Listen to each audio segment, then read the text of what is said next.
جس وقت قرآن نازل ہوا تھا اس وقت انسانوں کو بوٹنی میں، پلانٹس کنگڈم میں، پودوں میں جوڑوں کا کانسیپٹ نہیں تھا، اس کے پاس تصور نہیں تھا. جس وقت یہ آیت سورہ یاسین کی نازل ہو رہی تھی، انسانوں کے پاس ایٹمز کے اندر الیکٹران اور پروٹون کی شکل میں جوڑوں کا کانسیپٹ نہیں تھا.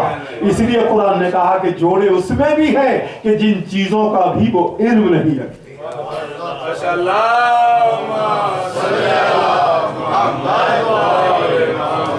اس نے ہر شے کو، میں انگلش کے ورڈز یوز کر رہا ہوں، زیادہ پرابلم نہیں ہوگا اردو میں، اس نے ہر شے میں پیریٹی پیدا کی، اس میں ہر شے میں جوڑے پیدا کی، اور اس طرح سے جوڑے پیدا کیے، اس طرح سے پیریٹی پیدا کی کہ ان میں بھی ہے کہ وَمِمَّا لَا يَعْلَمُونَ، کہ ان چیزوں میں، ان مخلوقات میں، ان کریشن میں، اس کریچر کے اندر کہ جس کا وہ ابھی علم نہیں رکھتے.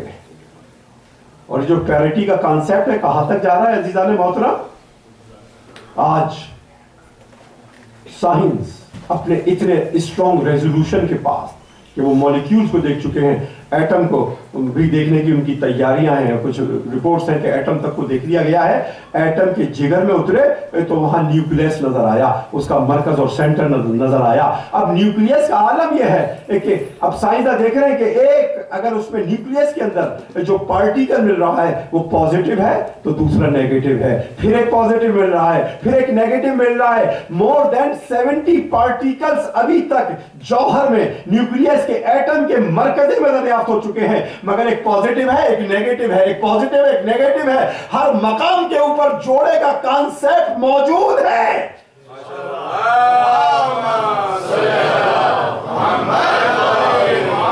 مگر آج تک سائنس، چاہے وہ کوانٹم فزکس ہو، چاہے وہ نیوکلیئر فزکس ہو، چاہے وہ تھیوریٹیکل فزکس ہو، چاہے وہ پارٹیکل فزکس ہو، یہ صرف فزکس کی برانچز ہیں اور بڑی بڑی برانچز ہیں، لاکھوں کتابیں ہیں، ہزاروں سائنسداں ہیں جو ورک کر رہے ہیں ایک برانچ آف فزکس کے اوپر. کوئی سائنسداں اس بات کو ابھی تک دریافت نہیں کر سکا اور یہ ریزن نہیں دے سکا کہ یہ ہر شے میں پیریٹی اور جوڑے کیوں نظر آ رہے ہیں، ہر شے میں پیریٹی کیوں ہے، ہر شے میں جوڑے کیوں ہیں.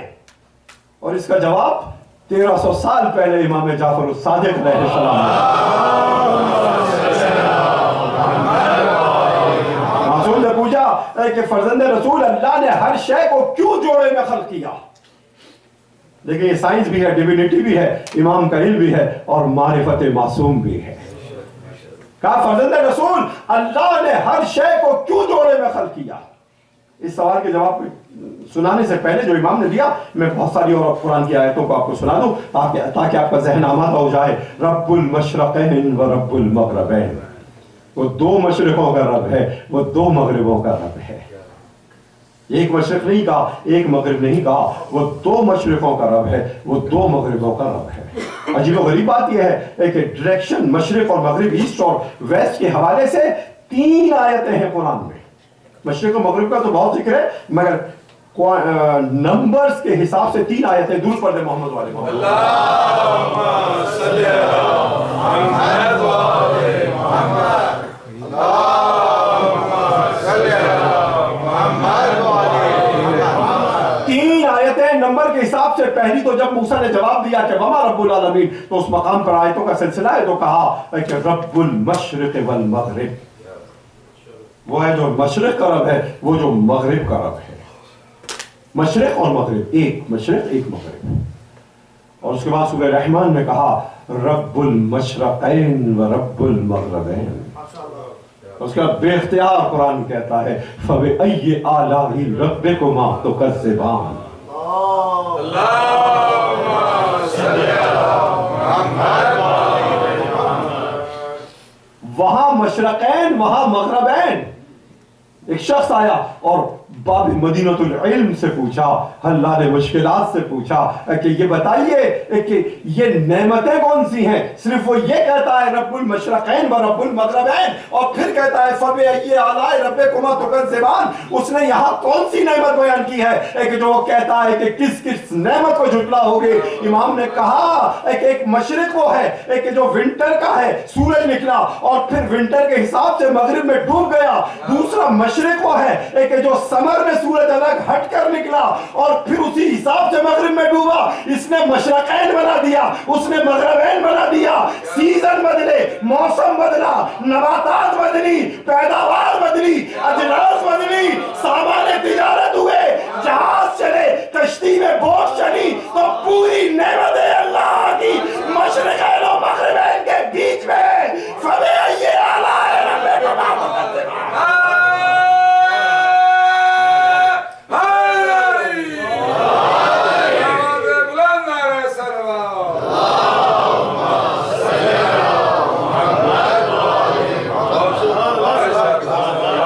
کہا کہ ساری نعمتیں مشرقین و مغربین کے مابین ہیں, اس لیے کہہ رہا ہے کہ فبأي آلاء ربكما تكذبان.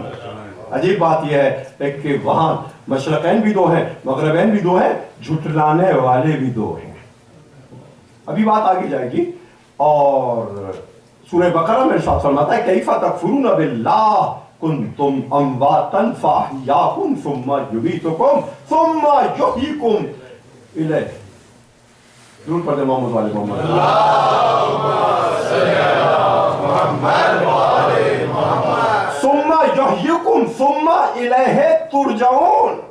یہ ہے, تم مردہ تھے, تم کو زندہ کیا, پھر تمہیں موت دے گا, پھر تمہیں حیات دے گا, پھر تمہیں وہ اپنی طرف بلا لے گا. یہاں بھی دو زندگیاں ہیں اور دو موتیں ہیں. اس نے زندگیوں میں بھی جوڑے رکھے, موت میں بھی جوڑے رکھے. اس کے بعد مرنے کی بھی دو کیفیتیں بیان کی. فالنازعات نزع والناشطات نشطا. قسم ہے سختی سے جان کھینچنے والے فرشتوں کی, قسم ہے آسانی سے جان کھینچنے والے فرشتوں کی. موت کی کیفیتیں بھی دو رکھی. اس کے بعد قبر میں چلا گیا, قبر میں چلا گیا, اور اس کے بعد اٹھایا گیا. اٹھایا گیا قبر سے تو اللہ نے دو افراد سے خطاب کیا ہے. القیا, دونوں تم, القیا فی جہنم کل کفار عنید, تم دونوں مل کر جہنم میں پھینک دو ہر کافر کو اور ہر بغض رکھنے والے کو. القیا فی جہنم کل کفار عنید, تم دونوں مل کر ہر کافر کو عنید بغض رکھنے والے کو جہنم میں پھینک دو. دو سے خطاب کیا. امام نے تفسیر میں ارشاد فرمایا وہ دو کون ہیں جو جہنم میں پھینک دیں گے؟ ایک وہ جو نبوت کا منکر ہے, ایک وہ جو امامت کا مبغض ہے.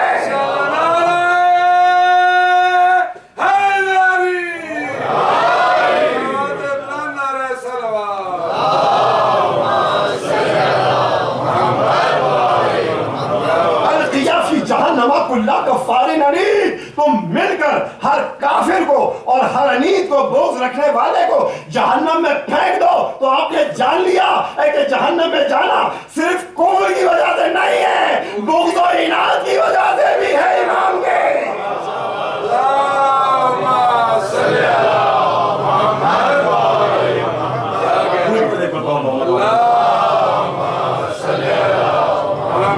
وآل محمد. کون ہوتا دور پڑھنے والا؟ اللہم صلی علی محمد وآل محمد. القیا فی جہنم, سورہ قاف کی آیت ہے. القیا فی جہنم کل کفار عنید, تم دونوں مل کر ہر کافر کو اور ہر بغض رکھنے والے کو جہنم میں ڈال دو, جہنم میں پھینک دو. یہ نبی اور علی ہیں, تو جب جہنم میں پھینکنے والے دو ہیں تو جنت میں لے جانے والے بھی دو ہیں, الحسن والحسین.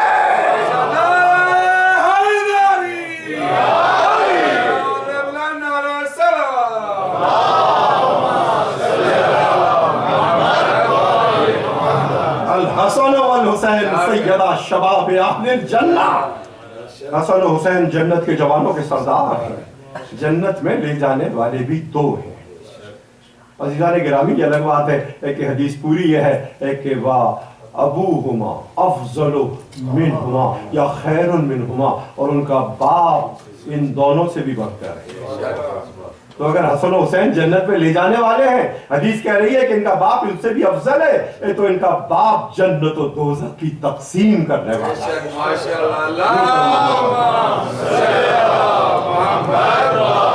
میں ایک اور لیول پر پر جا کر بات کی جائے کہ اگر حسن و حسین سید شباب اہل جنہ جنت میں لے جانے والے ہیں اور ان کا باپ ان سے افضل ہے، خیر منہما، ان کا بدر ان سے زیادہ افضل ہے، تو ان کا بدر وہ ہے کہ جس کی محبت جنت ہے، جس کا بغض جہنم ہے۔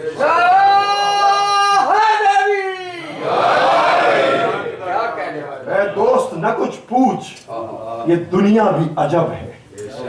اے دوست نہ کچھ پوچھ، یہ دنیا بھی عجب ہے، معلوم ہے یہ بازو سلطان عرب ہے، معلوم ہے یہ بازو سلطان عرب ہے، آدم سے صدا ایک ہی صلب جد و اب ہے، آدم سے صدا ایک ہی صلب جد و اب ہے، جو اس کا لقب ہے وہی اس کا بھی لقب ہے۔ ماشاءاللہ، بہت درود۔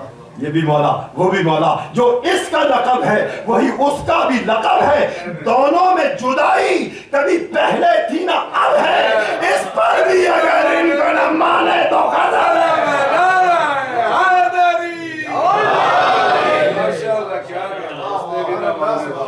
یہ امر حقیقت ہو، یہ ٹروتھ ہے، یہ فیکٹ ہے، یہ ریالٹی ہے، یہ امر حقیقت ہو، عقیدت پہ نہ محمول، عقیدت کو سمجھو، یہ امر حقیقت ہو، عقیدت پہ نہ محمول، ایک باغ کے دو گنچے ہیں، ایک شاخ کے دو پھول، ایک باغ کے دو گنچے ہیں، ایک شاخ کے دو پھول، ایک شاخ کی دو تیر، یہ معمور وہ مسلول، معمور میان شیل کے اندر مسلول، اپی ہوئی، دشمن کے خلاف نکلی ہوئی، ایک ساخ کی دو تیر، یہ معمور وہ مسلول، ایک سطح کے دو ناپ ہیں، ایک عرض ہے ایک طول۔ ماشاءاللہ، کیا بات ہے،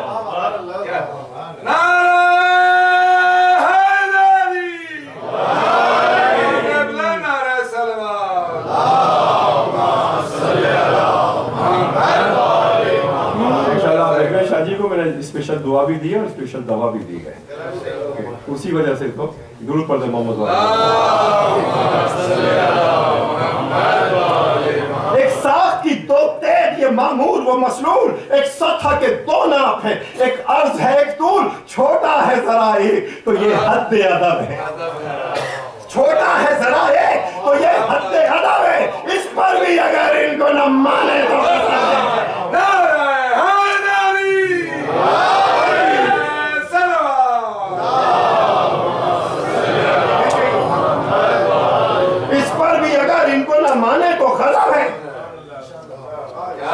اب آپ کی معرفت کے لیے یہ والا بند ہے، ایک کن کے یہ دو حرف ہیں، ایک کن کے یہ دو حرف ہیں، ایک کاف ہے ایک نون، کیا بات ہے، ماشاءاللہ، ایک کن کے یہ دو حرف ہیں، ایک کاف ہے ایک نون، یہ دونوں بلا فصل ازل ہی سے ہیں مقرون، کیا بات ہے، یہ دونوں بلا فصل ازل ہی سے ہیں مقرون، ایک گوشت ہے ایک پوست ہے ایک نسل ہے خون، ماشاءاللہ، ایک گوشت ہے ایک پوست ہے ایک نسل ہے خون، ہے فرق تو بس یہ کہ وہ موسیٰ ہے یہ ہارون۔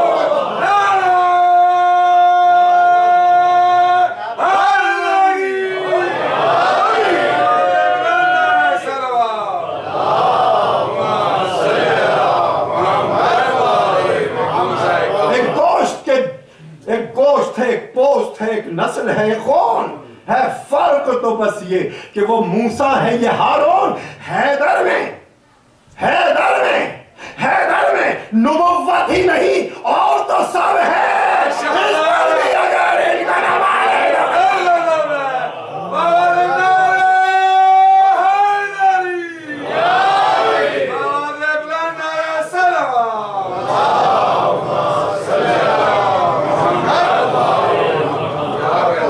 یہ بندی سنا دوں آپ کو، اصحاب میں یہ جاؤ ہو حشم نہیں سکتا کا ہے، درود پڑھتے محمد والے محمد، اصحاب میں یہ جاہو حشم کس کے لیے ہے، اصحاب میں یہ جاہو حشم کس کے لیے ہے، یہ حق کی عنایت یہ کرم کس کے لیے ہے، یہ حق کی عنایت یہ کرم کس کے لیے ہے۔ وہ کہتے ہیں، میں پرسوں بھی انٹرنیٹ پہ سن رہا تھا ایک شخص کو، وہاں کا نام بدل کر وہ سپاہی صاحبہ کا چیف ہاں نہیں نام نہیں لینا چاہتا, ضرور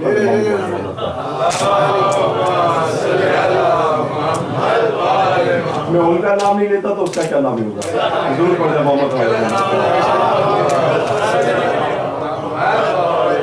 کہتے ہیں کہ اصحاب سب برابر ہے, کوئی صحابی ہے کہ جس کے لیے ذوالفقار اتری ہو, کوئی صحابی ہے کہ جو شاہ دلدل سوار ہو. اصحاب میں یہ جاہ و حشم کس کے لیے ہے, یہ حق کی عنایت, یہ کرم کس کے لیے ہے؟ معلوم ہے خیبر میں علم, معلوم ہے خیبر میں علم کس کے لیے ہے, اور اس کے نہ ملنے کا علم کس کے لیے ہے.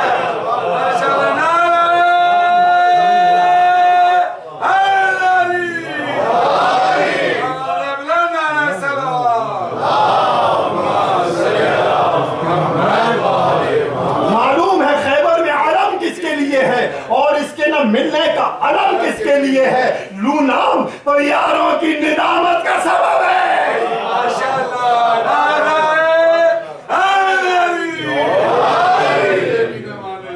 درود پڑھ دے محمد والے.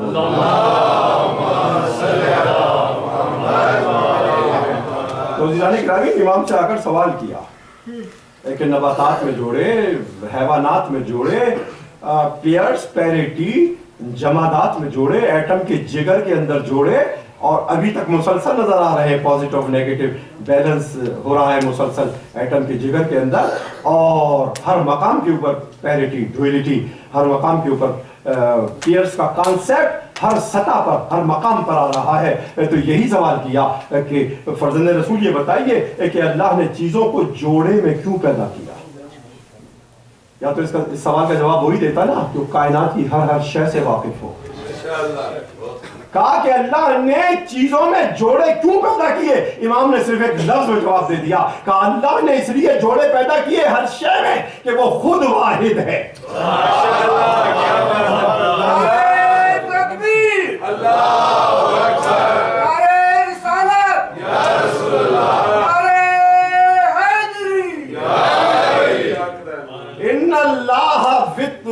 فرد یحب الوتر, اللہ واحد ہے, اس لیے اس نے مخلوق میں جوڑے پیدا کیے, مخلوق کو جوڑے پر پیدا کیا. تو عزیزان گرامی, امام نے ریزن بتایا کہ چیزیں کیوں جوڑے میں ہیں, پیئرس میں ہیں, پیریٹی کے اندر ہیں, کپلنگ کے اندر ہیں, کہ وہ واحد ہے. اس نے مخلوق میں جوڑے رکھے تو تمام عالم اسلام یہ حدیث تسلیم کرتا ہے, اول ما خلق اللہ نوری, اللہ نے سب سے پہلے میرا نور کر دیا. اگر ایک رہتا وحدت میں نسبت آ جاتی تو دوڑ کر ٹکڑوں میں تقسیم کر دیا.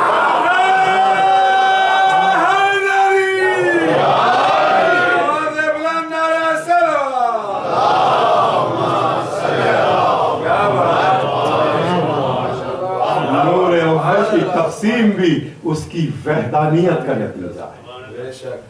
اس کی وحدانیت کو بچانے کے لیے نور اول کی تقسیم ہوئی ہے. عزیزان گرامی, میں جنت میں لے جانے والے دو اس مقام تک آیا ہوں, اور یہیں سے میں مصائب کا گریز کر رہا ہوں.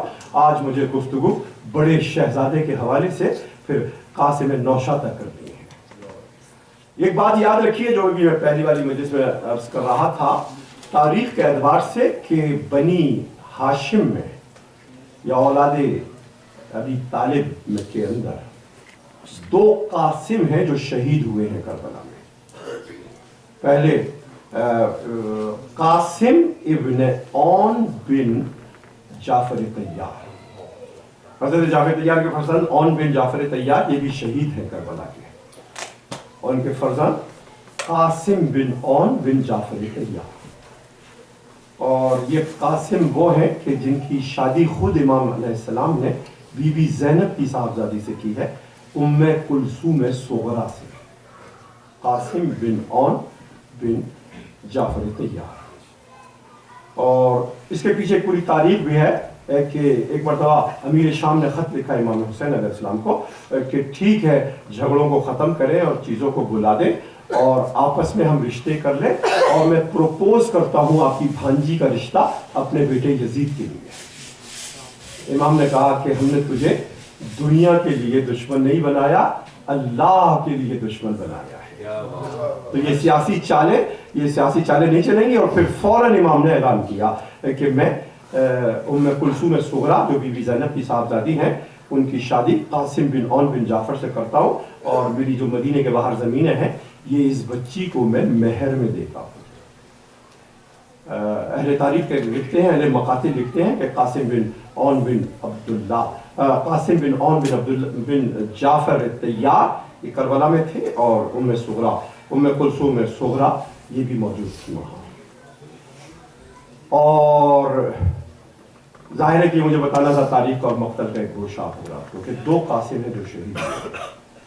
کرب و بلا کے اندر 5 بیٹے ہیں امام حسن مجتبیٰ علیہ السلام کے. 2 بیٹے عبداللہ نام کے ہیں, عبداللہ الاکبر جو شہید ہوئے, اور حسن مثنی جو بی بی فاطمہ کبریٰ کے شوہر ہیں, حسن مثنی. اور پھر عبداللہ اکبر کے بعد حسن مثنی ہے, پھر حضرت قاسم ہے, اور پھر 2 فرزند اور ہیں, زید بن حسن اور عبداللہ الاصغر جو عبداللہ ابن حسن کے نام سے ہیں. اور یہ عبداللہ ابن حسن جو چھوٹے عبداللہ ہیں یہ اس وقت شہید ہوئے کہ جب امام زمین کربلا پر تڑپ رہے تھے. یہ کربلا کے آخری 2 شہید ہیں جو اس وقت امام کی گود میں شہید ہوئے. میں شب عاشور ان کے مصائب کو پڑھوں گا, بڑے دردناک مصائب ہیں ان کے. عبداللہ ابن حسن, ان سے اوپر حضرت زید اور حضرت قاسم اور حضرت حسن مثنی اور عبداللہ الاکبر. حضرت حسن مثنی میں کل ذکر کر رہا تھا کہ اصحاب کی شہادت کے بعد اولاد ابو طالب نے مل کر حملہ کیا, اور اس میں حسن مثنی بھی چلے, اور تمام آپ کے جو بھائی تھے, تمام اولاد حضرت عقیل کی بیٹے اور پوتے, تمام اولاد جعفر طیار کی بیٹے اور پوتے, تمام بھائی حضرت عباس کے, حضرت علی کے اور دیگر بھائی, سب نے مل کر حملہ کیا. اور اس حملے میں حسن مثنی کا بازو شہید ہو گیا, سیدھا ہاتھ. اور اس کے بعد کوئی سامنے سے کوئی قبیلہ ان کو اٹھا کر لے گیا, نامعلوم ریزن سے. اس کے شاید اللہ کو نسل حسنی کو چلانا تھا, اور اس کے بعد وہ سروائیو کر گئے, مگر ساری زندگی افسوس کرتے رہے کہ میں شہدائے کربلا کی فہرست میں شامل نہ ہو سکا. یہ ایک وہ شہید ہیں, یہ ایک وہ سروائیو کرنے والے ہیں جو کربلا کے مقتل میں جنہوں نے سروائیو کیا ہے. زید بن حسن بہت چھوٹے تھے, اور یزید کے دربار میں ان کا حوالہ ملتا ہے زید کا. میں کبھی بعد میں ان کے بارے میں گفتگو کروں گا. تو نسل حسنی, کیونکہ 3 بیٹے کربلا میں شہید ہو گئے, عبداللہ الاکبر, حضرت قاسم, عبداللہ الاصغر, اور یہ حضرت حسن مثنی سروائیو کر گئے, اور زید بن حسن. تو نسل حسنی, سادات حسنی پوری دنیا میں ان دونوں بیٹوں سے چلی ہے. مگر عجیب و غریب بات یہ ہے کہ امام حسن علیہ السلام کی 2 بیٹوں کی نسل ایک طرف, اور سید الشہداء کے 1 فرزند کی نسل ایک طرف. تو تمام یہ 3 ہیں کہ جن سے پوری سادات آل رسول کا سلسلہ قیامت تک جاری و ساری رہے گا. عبداللہ تنہا گئے تھے, اکیلے گئے تھے, امام حسن کے بڑے فرزند, اور شدید جنگ کر کے زخمی ہو کے وہ گرے. حضرت قاسم علیہ السلام کی عمر جو میکسیمم ہے وہ 14 سال ہے, منیمم 13 سال یا 14 سال, لیکن ابھی حلم نہیں ہے, ابھی پیوبرٹی نہیں ہے. اس لیے امام روک رہے ہیں کہ مت جاؤ. اگر قاسم ہے کہ اصرار کر رہے ہیں, لاشوں کو آتے دیکھ رہے ہیں. ایک بات اور یاد رکھیے گا کربلا کے مقتل کے سلسلے میں کہ بنی ہاشم کے اندر جو سب سے پہلا شہید ہے وہ حضرت مسلم کے فرزند ہیں, عبداللہ ابن مسلم اور محمد الاکبر ابن مسلم. یہ 2 پہلے شہید ہیں کربلا میں بنی ہاشم سے, اولاد آل ابو طالب. ایکچولی بنی ہاشم کہا جاتا ہے, یہ سب کے سب حضرت ابو طالب کی نسل سے ہیں. اس سے اوپر کا کوئی نظر نہیں آتا, لیکن مورخین نے اس فضیلت کو بھی حضرت ابو طالب کی ڈیلیوٹ کرنے کے لیے بغض ابو طالب میں اولاد ہاشم کہہ دیا, مگر کوئی حضرت ابو طالب سے اوپر کوئی فرزند نہیں ہے جو نظر آئے اس مقام کے اوپر. یہ سب کے سب ابو طالب کی نسل ہے. میں ابھی عرض کر رہا تھا عزیزان گرامی، میں اس کو انفارمیشن کے انداز میں پڑھ رہا ہوں، مسائل کے انداز میں نہیں پڑھ رہا کہ ہمیں ریئل ہسٹری معلوم ہونی چاہیے کہ آخری وقت جو دو فرزند قربان ہوئے ہیں ان میں ایک عبداللہ ابن حسن ہے، امام حسن کے سب سے چھوٹے بیٹے، اور دوسرے ہیں محمد بن سعید بن عقیل، حضرت عقیل کے پوتے. سعید بھی خود شہید ہوئے کربلا میں، اور محمد بن سعید قتل ہوئے. بڑی دردناک داستان ہے، میں شب عاشور کے مسائل زیادہ پڑھوں گا، اس میں ذکر کروں گا. عزیزان گرامی، محمد بن سعید بن عقیل کے اوپر نسل عقیل کا خاتمہ ہو گیا. اس کے بعد کوئی زندہ نہیں رہا نسل عقیل کے اندر ان کی نسل کو آگے بڑھانے والا. حضرت جعفر طیار کی کچھ نسل باقی رہی ہے، اور لیکن حضرت عقیل کی ساری نسل ختم ہو گئی. حضرت علی کی جو نسل چلی ہے اپنی، وہ دو فرزندوں سے چلی ہے، محمد حنفیہ سے اور عمر الاطرف ان کے بیٹے تھے، ان سے چلی ہے. اور نسل آل رسول دو بیٹے امام حسن کے، حسن المثنی اور حضرت زید بن حسن اور امام زین العابدین علیہ السلام.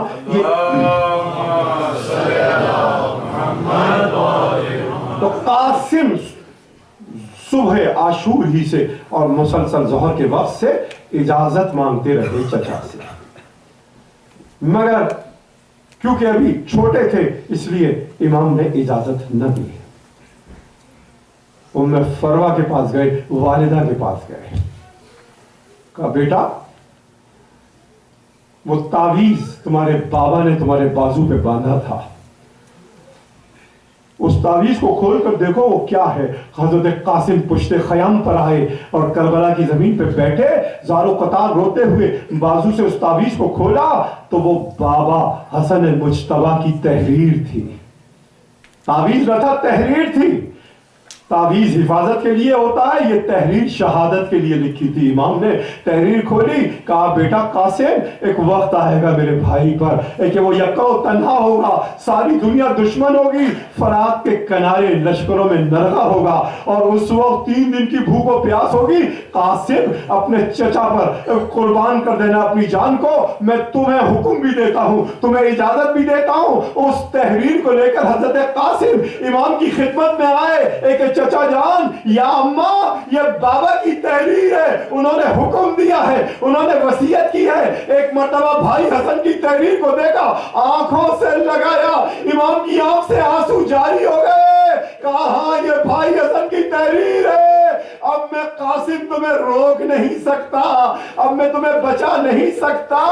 عزیزان گرامی، اس مقام پر مسائل کو روک کر شب عاشور کی ایک روایت عرض کرنا چاہتا ہوں. کتابوں کے میں نے حوالے دیے تھے، ایک فرسان الحجہ میں نے دیکھا، انہوں نے صاحب کشف، انہوں نے جلاء العیون مجلسی سے لکھا، انہوں نے حسین بن حمدان کی کتاب سے لکھا. حسین بن حمدان نے امام حضرت ابو حمزہ الصومالی کے حوالے سے نقل کیا. ابو حمزہ الصومالی نے کہا کہ میں نے اپنے امام سے سنا، امام زین العابدین سے سنا کہ ارشاد فرمایا کہ جب میرے بابا شب عاشور اپنا خطبہ دے رہے تھے اس وقت میری آنکھ کھلی، غشی سے بیدار ہوا اور میں نے سنا کہ میرے بابا کہتے تھے ہر ایک کو جانے کی اجازت دیتے تھے، اور اس وقت کوئی نہ اپنے مقام سے ہلا. اور میں نے سنا اس وقت قاسم ابن حسن اپنے چچا سے کہتے تھے چچا یہ بتائیے کہ کل مجھے شہادت نصیب ہوگی. تو امام نے خلاصہ کر دیا، کہا قاسم یہ جان لو مردوں میں کوئی نہ بچے گا، یہاں تک کہ علی اصغر بھی نہیں بچیں گے. قاسم نے کہا چچا جان کیا آج کیا خیموں میں آ جائیں گے؟ کہا نہیں قاسم، اصغر کو لے کر میں خود مقتل میں جاؤں گا. اور اس کو پوچھا قاسم تم موت کو کیسا سمجھتے ہو؟ کہا شہد سے زیادہ چینی سمجھتا ہوں، یہ شب عاشور کا. اور ادھر قاسم کو اجازت دی، اپنے ہاتھوں سے نوشاہ کو گھوڑے پہ بٹھایا، اپنے ہاتھوں سے تلوار کو باندھا، قاسم چلے. مگر ایک کام امام نے حضرت قاسم کے ساتھ وہ کیا جو کسی شہید کے ساتھ نہ کیا. قاسم کے گریبان کو چاک کر دیا، قاسم کے جوتے کے تسموں کو کھول دیا، قاسم کے امامے کو کھول دیا. قاسم مقتل میں چلے. شاید امام کے دائرے علم میں تھا کہ قتل کے بعد لاشوں کو لوٹا جائے گا. بھتیجا، یتیم بھتیجا، نوشا کی لاش سلامت